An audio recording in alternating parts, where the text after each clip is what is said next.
Hello, welcome back to the channel. Do you like my beanie? I did this like almost a decade ago. Anyway, today I want to talk about building a relationship with yourselves, and I think it is a very crucial topic for a lot of people, mainly because most of us are probably don't have a good relationship with ourselves, which is insane because we are the only relationship that is going to be around 24/7 from birth to death. And most of us, I think, either never had the chance to build that relationship or never given the chance to build that relationship, because I think we are so, as a society, we are so putting so much value on the outside, on reality being outwardly, being in a relationship with other people, with what can be seen, heard, and touch, material stuff, things that are real, quote unquote. And I think, if you don't know, I basically have been um, living on the internet for the past 13 years after my mom died, and I kind of just decided to ditch full time employment and living roughly out here on the wilderness of the internet. So, and no, I have not been, no, I'm not a millionaire. I'm still struggling when it comes to money and everything like that. And being isolated for a good 13 years, including periods like years of starvation, years of isolation, not seeing anyone in the world, basically living in the darkness. And maybe even up until 2 years ago, I was thinking that maybe this decade has been a waste. Maybe this decade is such a, but it's such a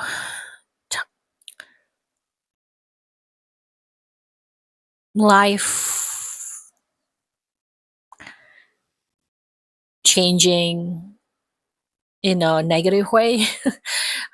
I don't have an adequate vocabulary to explain it, but it wasn't. But at the same time, I still have like a little bit of tingling inside of me that basically say that I don't think it's a waste. But did not have the articulation to explain why it wasn't a waste. But it wasn't until I realized that it was a decade that was spent building relationship with myself, which I never had in my whole entire life, and something that I had to learn the rough way, or maybe I just did it voluntarily the rough way. I don't think you should. I don't think you need to build it the rough way or build it the way I did, which was very severe and extreme to the point where, probably bordering between life and death quite for a long period of time. And I don't think you should do it to that extreme. And some people do. Some people go to the mountains and take meditation, or go to a temple and do, 40 days silent retreats. Basically, you can't speak or whatever. But if I did that without any type of restriction by the temple or by kind of program whatsoever. I just did it because I didn't have any friends or family that came to visit me and check whether I was okay. So I was kind of wasting away. But I think that was like when I had that words, when I read that words or listened to that, like building relationship with myself, building relationship with yourself, I realized like that's what the past 13 years is about this reconnecting with who I was, who I am, and kind of building trust again with myself and building that integrity with myself. Because before that, I feel like it was spent pleasing other people. It was spent like chasing other people's dream. I think I realized like when I was 28, I realized I quit everything. I quit like studying, I quit working, and uh, now I notice it's because I was living someone else's dream. I was living my parents' dream, my mother's dream. My mother's, or she dropped out of school like before high school finish. So I realized like maybe I was reliving her dream, and it was even up subconsciously. Maybe it was embedded in my DNA, linked to hers, because we haven't really lived together for the longest time, and for over 2 decades up until that point. But I realized like as soon as she died, I just quit living that particular life, chasing a corporate dream, for example, chasing an academical achievements. Like it happens instantaneously after that.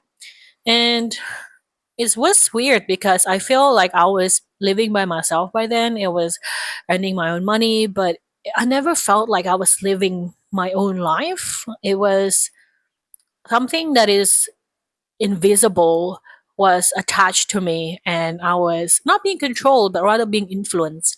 And I think after that, after that influence being severed, because the body of my mother was dead basically. I think like as a spirit, people continue on, and I believe in reincarnation because of the books that I read, like about regression and about lives after death and lives between lives. So I'm just praying that she lives another lifetime right now out there, like as a different person. Hopefully, she's born into a rich family and people that love her, so she doesn't have to suffer as much anymore. I hope she has an easy life in the next life that she's born into. Hopefully, same goes to my dad as well. But I felt like I never really had that relationship with myself. Like I never feel like I know who I am and I know my strength. It was like it's as if that I never learned to trust myself in a way that actually matters, in a way that gives me security and stability emotionally, and of course like financially, blah blah blah as well. But at the same time, there was always something amiss.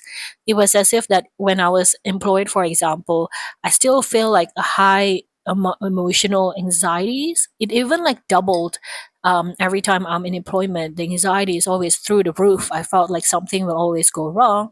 I felt like the worst case scenario will happen. I felt like this unbearable amount of pressure being put upon me, and I wasn't like getting high like pressure job. I was just like being a receptionist or being operational people, meaning like in charge of the operation of the company. I was doing admin stuff, doing reception stuff, and in my other corporate job, I was doing accounting, which was like basically just a routine, quite repetitive work, which is like assembling and collating financial reports. It's a very like procedural task. So you're just repeating tasks over and over again over like different cases for different clients. But the task itself is quite repetitive, and you are surrounded by your peers, you're surrounded by your managers, by your partners. So it's not like you're alone. You're not doing it alone, especially when you are at the bottom of the food chains in a corporate Australia.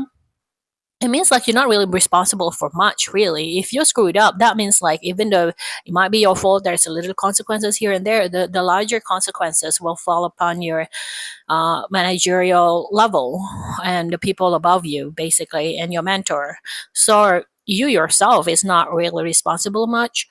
So I never understood why I was always like panicking and having these extreme anxieties. I remember like even, and usually it only happens in the corporate world. When I was in retail, it wasn't as panicking as much.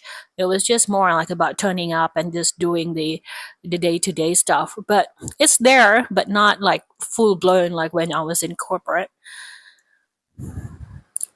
I think now I understand. I think it's because I don't trust myself.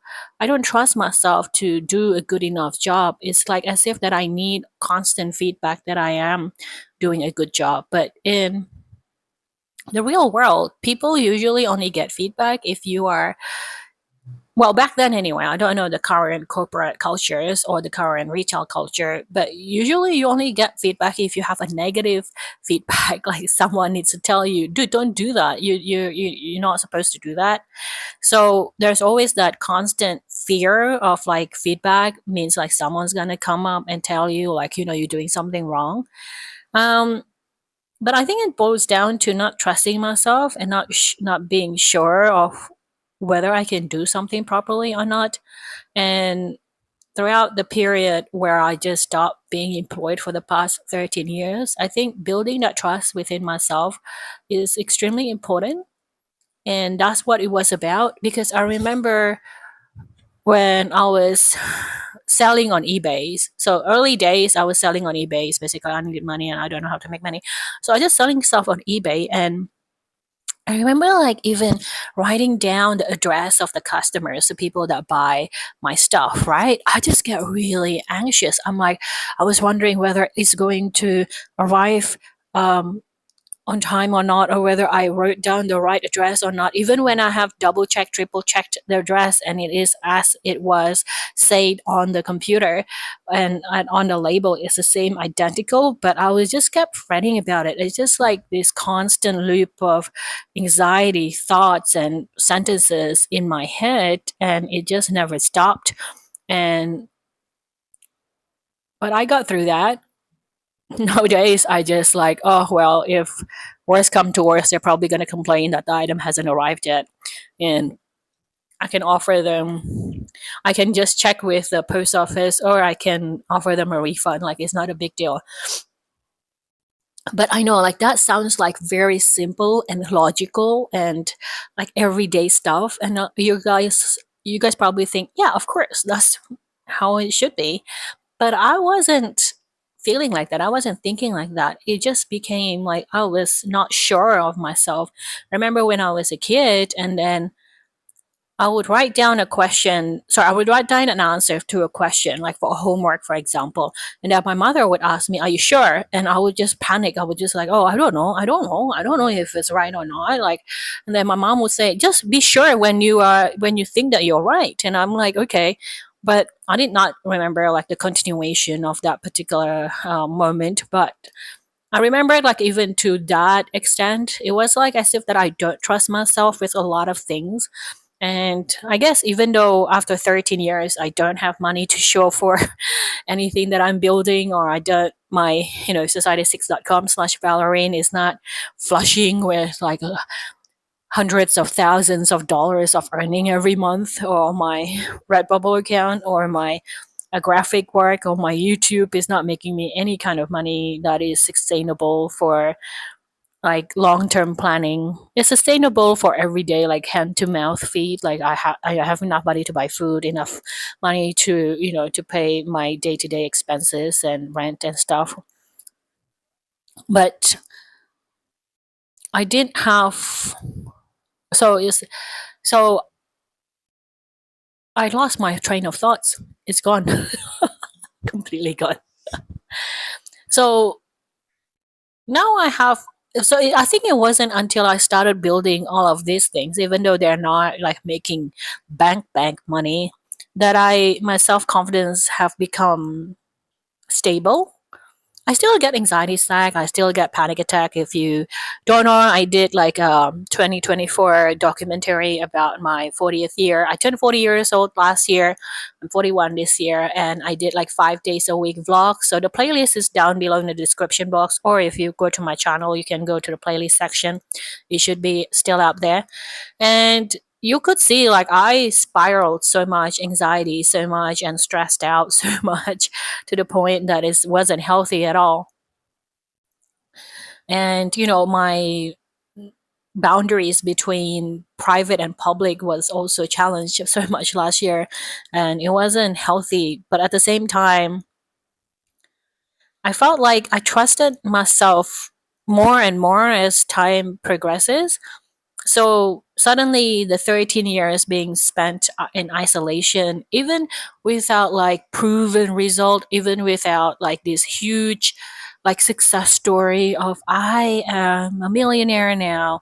Like there's a lot of videos on YouTube that basically said after of spending 5 years, I went from $45,000 a year to like a seven-figure income by being, a digital nomad or by being a digital influencer. Like I am not that story. um, but my story is like I managed to dodge a lot of things, and like from like life and death situation as well, like starving for like 2 years and still managed to stay alive now. And I think that's also probably a turning point to some degree. Maybe that was like the first seed of building my self confidence, or like being confident about, or no, trusting myself. Like, because it start with trusting my body's ability to sustain itself even without food, my body's ability to fix itself, my body's ability to heal itself, my body ability to have the intelligence and the system already inbuilt within me to get me to the next level of health, for example.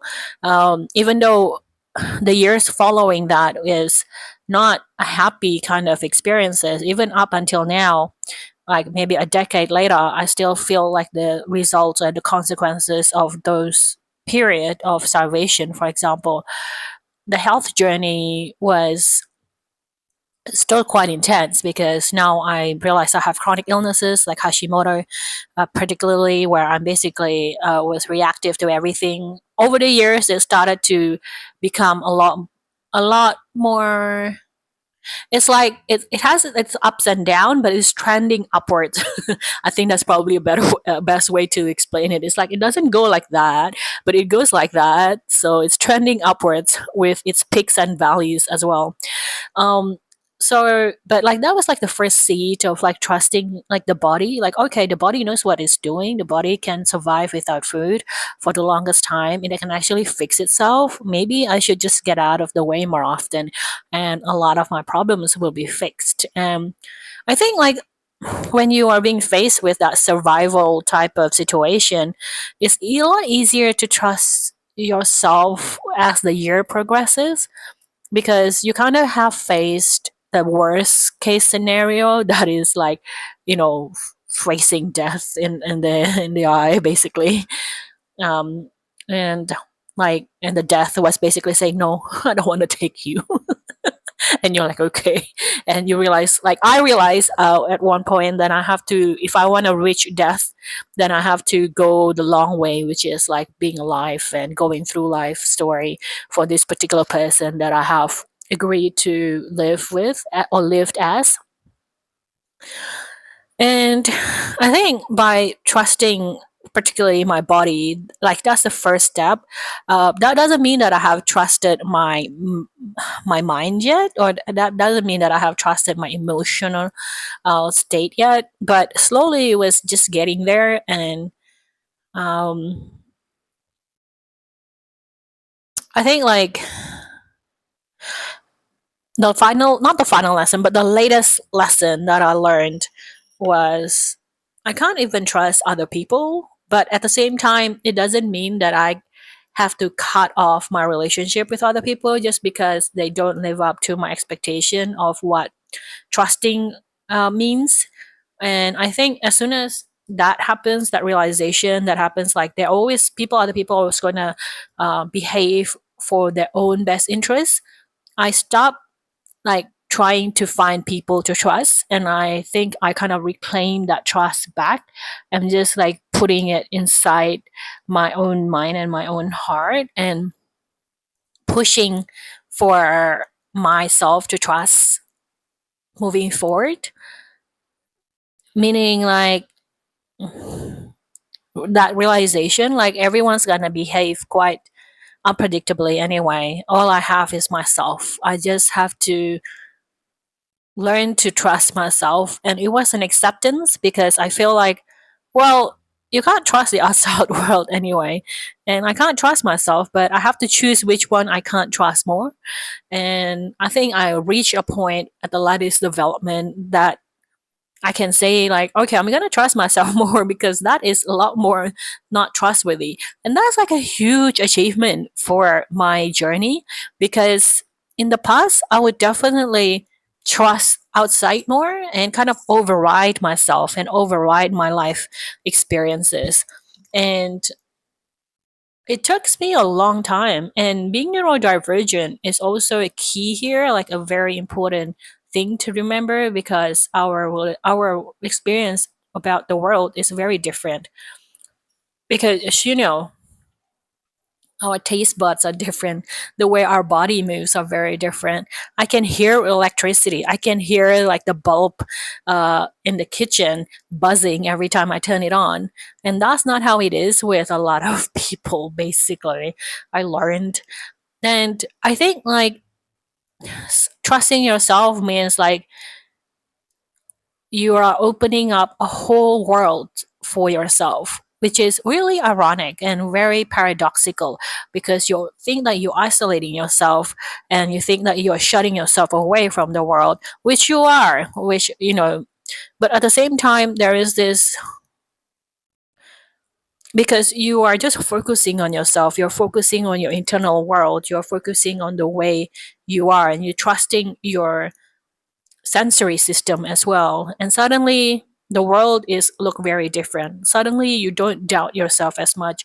I remember when I was coming out of the isolation period slowly, and I was like talking to this uh,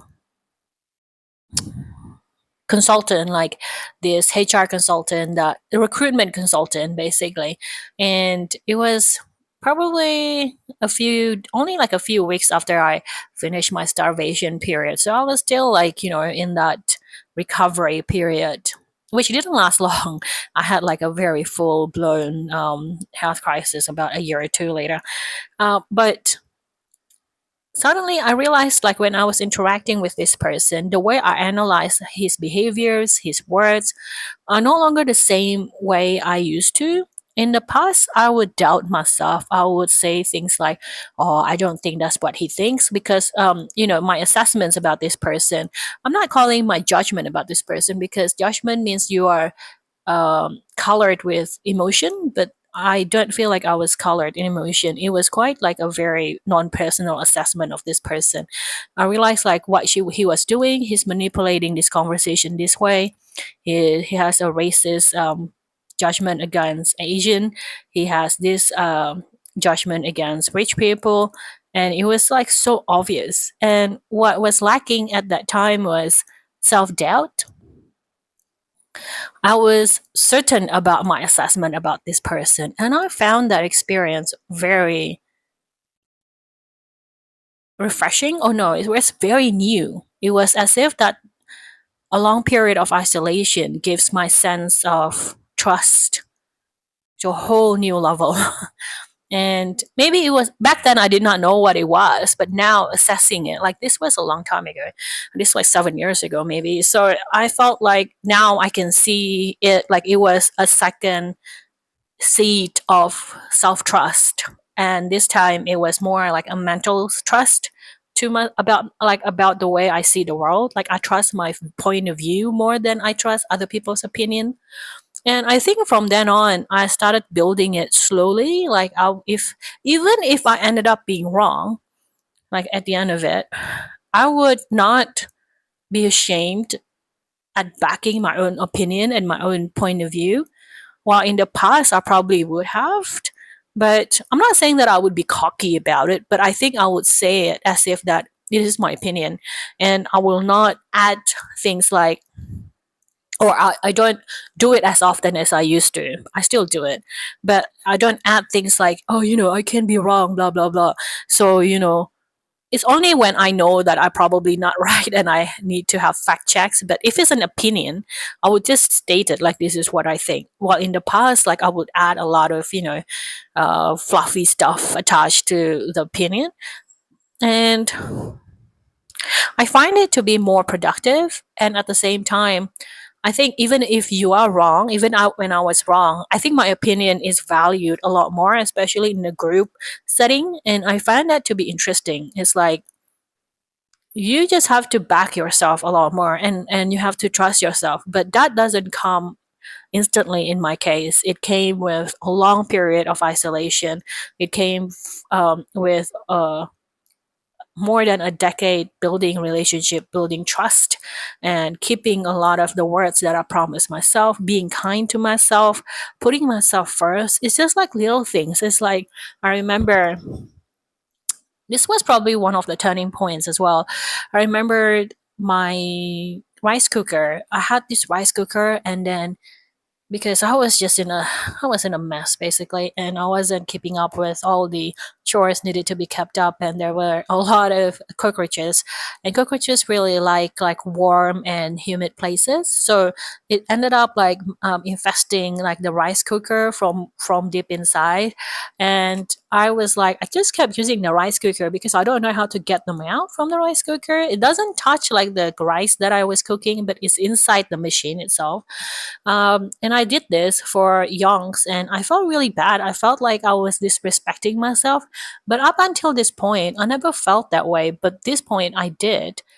And the cockroaches story is probably there's also another story where that period of starvation that I mentioned, like there was a point where all the cockroaches died because there was no food at home. The cockroaches were just lying on the kitchen floor, like dying because there was no food at home. And I'm like, hey, man, if I'm not eating, you're not eating. So that's probably one way to get rid of cockroaches infestation in your home.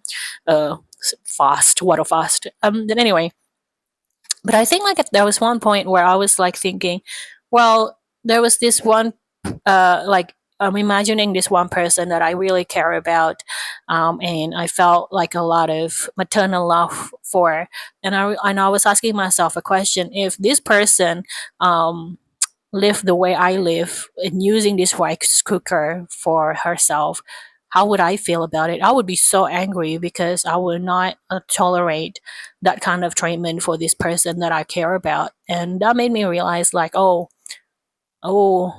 maybe I don't love myself as much. Of course, I got rid of that rice cooker. I bought another rice cooker, but it just kept happening with the cockroaches. So I just got rid of the second rice cooker as well, and started to learn how to make rice from a pot, which I still do now. The cockroach infestation died down like after I started my after I basically pushed myself to get my mental and my basic day to day habits together. But yeah, building a relationship with yourself is very important because it builds your self respect, it builds your identity, it builds your trust to yourself. It gives yourself a lot of personal power, something that is hard to come by, something that has to be earned. You cannot buy it with money. It's a long period of tiny micro movements inside, and I feel like I know like a lot of people are probably already have that inbuilt from them from moments of birth, but for some people like me, if it isn't, I think it's worth it. Maybe you're not going to be really rich, maybe you're not going to be really successful and blah blah blah, but you feel like your inner core is so stable and so solid that everything else can be handled a bit later. And dedicating the time spent to build that relationship with yourself is crucial and important. So if you basically have been in isolation and you think that your time is wasted, I'm here to tell you it isn't. You are building a relationship with yourself, which is the most important relationship that you will ever have in your life. Anyway, it's been half an hour almost. So thank you for listening to me ramble today. I appreciate it. My name is Valerine. I'm a solopreneur. And if you want to check out my works on the internet, check out the description box below. All the links are available. And I will see you in the next video. Bye, everyone.